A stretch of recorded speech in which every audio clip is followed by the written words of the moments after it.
Back to the Inside Track, and it is my pleasure to welcome my special guest on the Personality Profile, one of the leading drivers at Monticello, the man who piloted the Trotter of the Year in 1979, Mr. Jimmy Allen. Welcome, Jimmy. Thank you, Gary. Can I ask you a personal question to start off with? What are you doing dressed like this? I know, it's hot in here. But since we're talking about your outfit, how did you come up with this particular color combination, which is blue and yellow? Well, this used to be my father's racing colors when he raced a lot of years ago. All I had to make the change was a J on the sleeve, and it was identical to his. And every harness driver has colors that are particular to his own. Yeah, they're registered under his name. In 1980, you had, my notes tell me, 47 wins, not a Jimmy Allen year, but you were hurt a lot. Yeah, I had a few hurts. A few? You had 2 broken shoulders, a broken ankle, a broken finger, but none of these were track-related. No, that was all away from the track. And how did you, when this was taking place during the year, how did it affect you both mentally and physically? I know you told me a couple of weeks ago that it took some of your aggressiveness away. Well, it didn't do me no good on the racetrack, because, you know, you're driving a horse and you get a broken bone. You don't want to, you know, figure you're going to take another flop and make it worse, and you're going to be laid up a lot longer. So, you know, you don't drive as aggressive as you do if you're in sound shape. So that was in the back of your mind all the time, possibly being involved in an accident and hurting up someone? More or less it was, yeah. Now, in 1979, you drove Chiola Hanover, the Trotter of the Year, riding the crest of success over $500,000. What does that do to you as a driver? How does that feel to be on top like that? Oh, it felt pretty good. While it lasted, it was fine. Is that the feeling though that you know it's going to end? It's just you just ride it out for as long as it can. You take it as it comes. And then, of course, you go from the top in '79 to just a bad year in 1980, just all the way around. Yeah.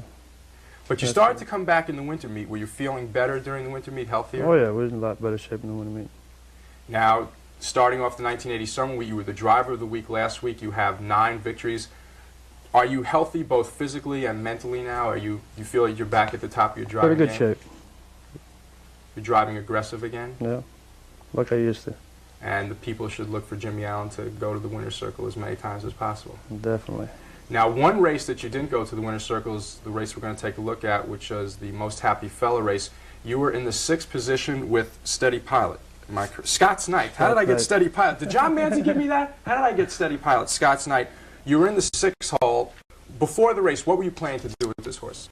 Well, I was planning on taking him off the gate because the horse is on the side, Tom's horse, and a couple of the other good ones, you know, they're front rusted, and I wasn't planning to, because if I did, I, you know, wouldn't have gotten anyways. So I just taking him off the gate and hope I get a good trip out of him. Now, this race was the matchup once again, between Stan Bergstein and Aligo and Fantastic. But as you said, Second Alert, driven by Tommy Houghton, this is a superior horse. Yeah, I think he's the best in that series. Now, when you're sitting in this spot with the horse that you have, obviously you're trying to win, but you knew the power horses, the horses to beat in this race, obviously, had to be Second Alert and Aligo and Bergstein. Well, I was following Danny Kazmar's horse. Last week he beat me, and I figured, you know, he's going to get a good trip, and I wanted to be behind him. Figured maybe I'd get a good trip behind him.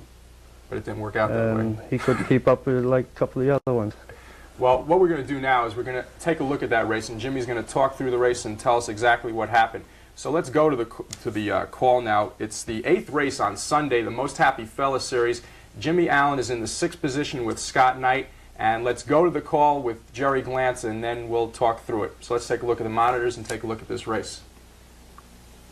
They're all fan facing. Second I hear that Tommy Houghton, he'll, you know, bust out for the lead, which I knew he would.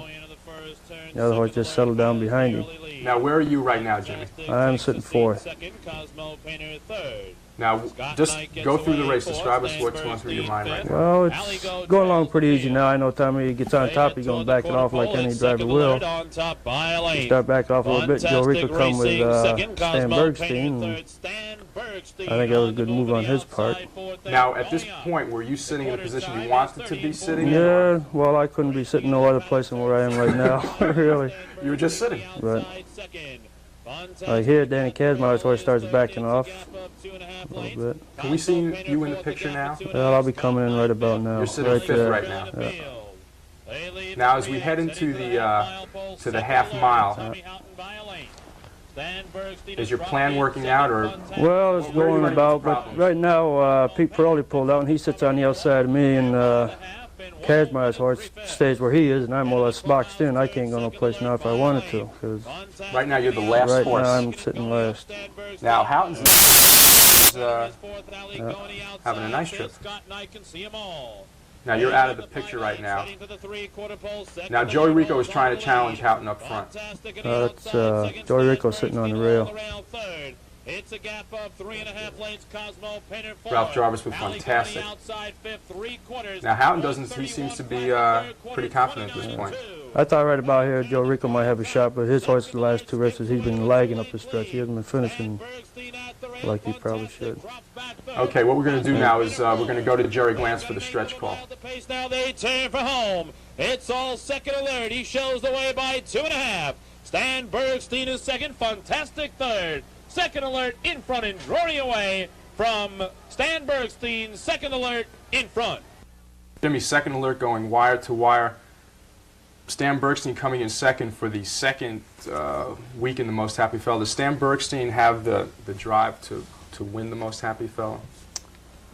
I don't believe so. He does, because he don't finish up the stretch like more or less like he should. He lags going up the stretch. Now, Second Alert, as we said and as we saw, went wire to wire. This horse just, is it the quality horse of the Most Happy Fella series? I believe he is.